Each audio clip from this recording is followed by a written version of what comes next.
G'day guys, welcome back. My name is Wildkard. Thank you for watching the Wildkard Rugby Show. Like, comment, and subscribe. And yes, Crusaders are back in a big way this year. I think last year they lost to the Blues at Eden Park, and it was like the first time they lost in like a decade or something. And this year they're back, winning in a pretty big way, 42 points to 19. And the Blues, man, they're in a pretty big trouble in my opinion. They're kind of like stuck in a rock and a hard place. So they have that style that we all know too well now from last year, where they just get their big forwards and their wingers just jam in tight down the middle of the field until they score the try. This year, they're not able to do that to like even remotely the efficiency as they did last year.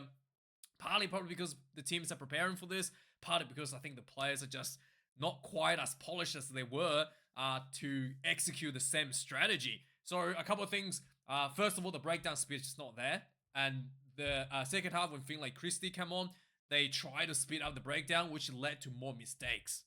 Yeah, so they're making more mistakes. They try to speed up the breakdown, and they're just not able to do so. And because of mistakes, it kind of creates a bit more frustration on the Blues, and they try to rush it even more to get even faster breakdown to try to make up right for the mistakes that they made, and they just kind of snowballs into this bad situation where they're getting held over the line and leading to a knock on and that sort of silly stuff. And ultimately, the second option is to kind of like go wide. So because they can't go straight, they try to go wide, but they just don't really have the same attacking structure and pattern as you would expect for a successful team to go wide. Like if you were to watch the Chiefs with Damian McKenzie being able to kind of like drift around the back of the attack line and pick out the players, direct the players where they wanted to go, and then create, and you have someone like Damian McKenzie to create the space for his players, runners to get through the defense.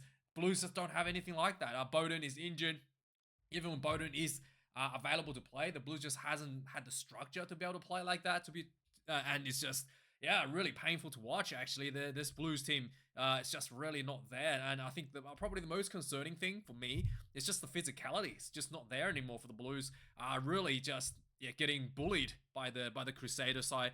And in fact, by just about every team this year, the Blues. And I don't know. The Vern Cotter have to really look. They have lost a few players, and have to have a look and really try to streamline something together. They're either go back to the style they were last year and try to really drill that down to get themselves back, or they have to move on to something else. And it's a bit of a weird spot the team is stuck in. For the Crusaders, maybe James O'Connor will start next year. His goal kicking, albeit it's 50%, still seems a bit better than who was the other guy that was in the starting team. A bit better than Kemena, so really lots of missed goals for the Crusaders. Probably the scoreboard would have been a lot worse if all the conversions were landed. 5 missed conversions. James Conner missed one as well at the end.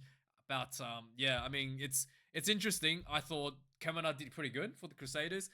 The most of playmaking were done by David Havili anyway, so Havili was absolutely outstanding. He was really flat last year, and this year has really taken a huge step up of his game. And last year he was almost like a joke, amongst you guys in the comments as well. It's almost like a joke last year. Every week everyone's like, David Havili should not be here. And then this year he's absolutely outstanding. He's basically a second playmaker out of the 12 jersey. Be able to spot crossfield opportunities, be able to find the right attacking opportunities in the running lines as well, making those crucial decisions, and defends well, and he attack well as well himself. Runs, carry the ball, getting over the advantage line, really, really good stuff. David Havili overall, and massive improvement. I think this might be the Havili. This might be the best we've ever seen him in his entire career. So really happy for him to see that massive improvement from him. And the All Blacks jersey could be within reach once again. This coming around this in July for him. I know he was like off the bench every now and then, but he might be in for another run at the top level. And with that being said, Kyle Preston got another try. I guess he just can't stop scoring. But let's have a look at the match stats of the game for the two sides. 7 tries for the Crusaders to the Blues 3. My goodness, that's a blowout. That's an absolute blowout. Blues actually had more run meters, 583 run meters to the Crusaders, 316. So like I said, they really just try to muscle themselves through and not able to execute so many opportunities that was given to the Blues. Like, they definitely should have scored more than 3 tries after, 583 run meters. 19 turnovers conceded the Blues to the Crusaders 16. 122 tackles made for the Blues, 20 missed tackles. The Crusaders 179 tackles, 20 missed tackles, a much better completion rate for the Crusaders. Kicks in high 19 for the Crusaders. So yeah, they were just for the Blues. They were just trying to run the ball, but not really playing it smartly with their kicking game. The Crusaders 25. It's not like crazy amount of kicking, but they just managed the game a lot better in that regards. 1 missed conversion for the Blues, 5 for the Crusaders. 315 kick meters for the Blues. Like, yeah, hardly. The Crusaders 792, which is pretty much the average these days for this sort of games. And lineouts, 5 lineouts lost for the Blues. My goodness, I did not think it was this bad, but man, that was really rusty. 5 out of 7. Crusaders only lost 2 out of their 13 throws. 2 scrum loss for the Blues, 1 for the Crusaders. I thought Marty Williams was really good for the Crusaders in the first half. The 4-pack for the Blues is really falling apart this year, to be really frank with you. 7 penalties considered against the Blues. There was 1 yellow card. I think it was a deliberate. It was a deliberate. We'll have a look at it later. It was, what's his name? McGonagall or something. His name is, yeah. It was like a cynical penalty that was given out for a yellow card. The Crusaders 9 penalties conceded overall. So let's have a go through some of the points that have some of the the scoring that happened in this game. Lots of tries being scored. So yeah, 4 minutes into the game, the Blues actually looked really good. Looked like they found that feeling again from last year. There was a nice short pass to Mullen, who ran through a nice little gap, and then linked up with Papali'i, run through for the try. 7 points to nil for the Blues. 4 minutes into the game. 3 minutes into the game. 10 minutes into the game, the Crusaders build themselves back into the Blues half. Lots of pick and goes. Got really close, and then Kyle Preston, the guy, is probably about scoring a try every time. That's the ball through for the try. This was following a really nice break from David Havili, getting the ball really close to the line. 7 points to the 5. The conversion was missed. 12 minutes into the game, there was a high ball to Stephen Perifetta. He dropped it, scooped up by Save Reese. The Crusaders in the front foot. The ball kind of came out inside the ball kind of came out to David Havili. He looked like he was going to kick this one, and then he kind of spots the space out wide, just threw this massive pass. It was probably about 35 meters across the field from one side of the field to the other. To Finaki, there was like a cutout of 4 players in the middle as well. Finaki ran through for the try. Too fast, too much pace. 7 points to 12 for the Crusaders. The Crusaders at this point, I've noted that are looking a lot better in their structure. They're stealing lineouts as well, and just much more physical and winning the battle up front in the 4-pack overall. 25 minutes of the game, there was the Crusaders had a scrum. They had a penalty that went for the scrum inside the Blues 22. There was a lot of crash balls following the scrum. Eventually, big boy Tamati Williams pick and drive himself over the try line. 17 points to 7. The Crusaders lead. Just before halftime, there was a penalty to the Crusaders. They kicked this one, 20 points to 17, going into halftime. Second half starts, the belting continue for the Crusaders. Immediately, the Blues kind of fumbled the clearance kick from the kickoff, essentially. It was hardly went out. And then the Crusaders just started, just basically had a line out around the 22-meter mark. And then there was a lot of center field crash ball from the Crusaders following the line out. And eventually there was a wide flat ball from Preston to Finghaki going to the corner again. 7 points to 25. So 45 minutes in the game. What's his name? McWonnell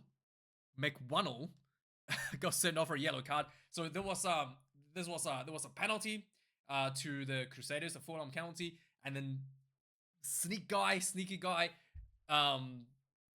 Several Reese took a quick tap and he just bumped into a bunch of Blues players, and McWonnell was took the bait, made the tackle, and the referee's like, yep, you can't tackle him, you're way offside, and then yellow card. So he got baited into that one by or what's his name? Several Reese. So following this, the Crusaders went for the line out, they went for the maul, and the maul just rumbled straight through for the try. 7 points to 30. Christie, the flanker, got the try. 57 minutes into the game. Finally, the Blues are getting themselves some front foot ball, some quick ball around the park.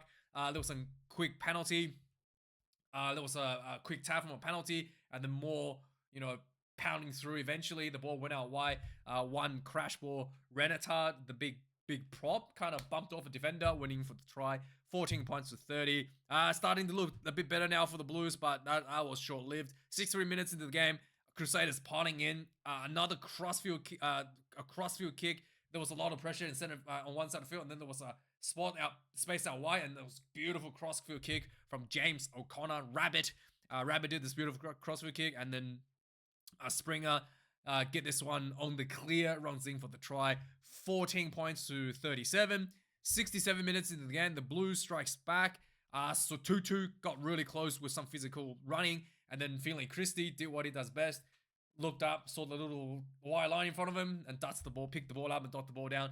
19 points to 37. And finally, 80th minute in the game, Crusaders had another scrum inside the Blues 22. Christian Leo Willie ran the ball, and then just crash ball, and then eventually a flat pass to Will Jordan on the win, crashed in for the try. James O'Connor missed this one, but hey, this was a absolute dominant game for the Crusaders. 42 points to 19. Could have been a lot worse if they kicked the conversions, but yeah.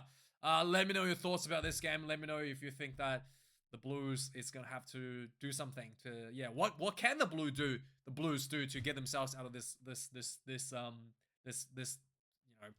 situation they're in. Vern Cotter did brilliantly last year. I think this year, just not really, really not working anymore, the same strategy. And let me know your thoughts, guys. Like, comment, subscribe, and thanks for watching this video. I'll see you guys later. Cheers.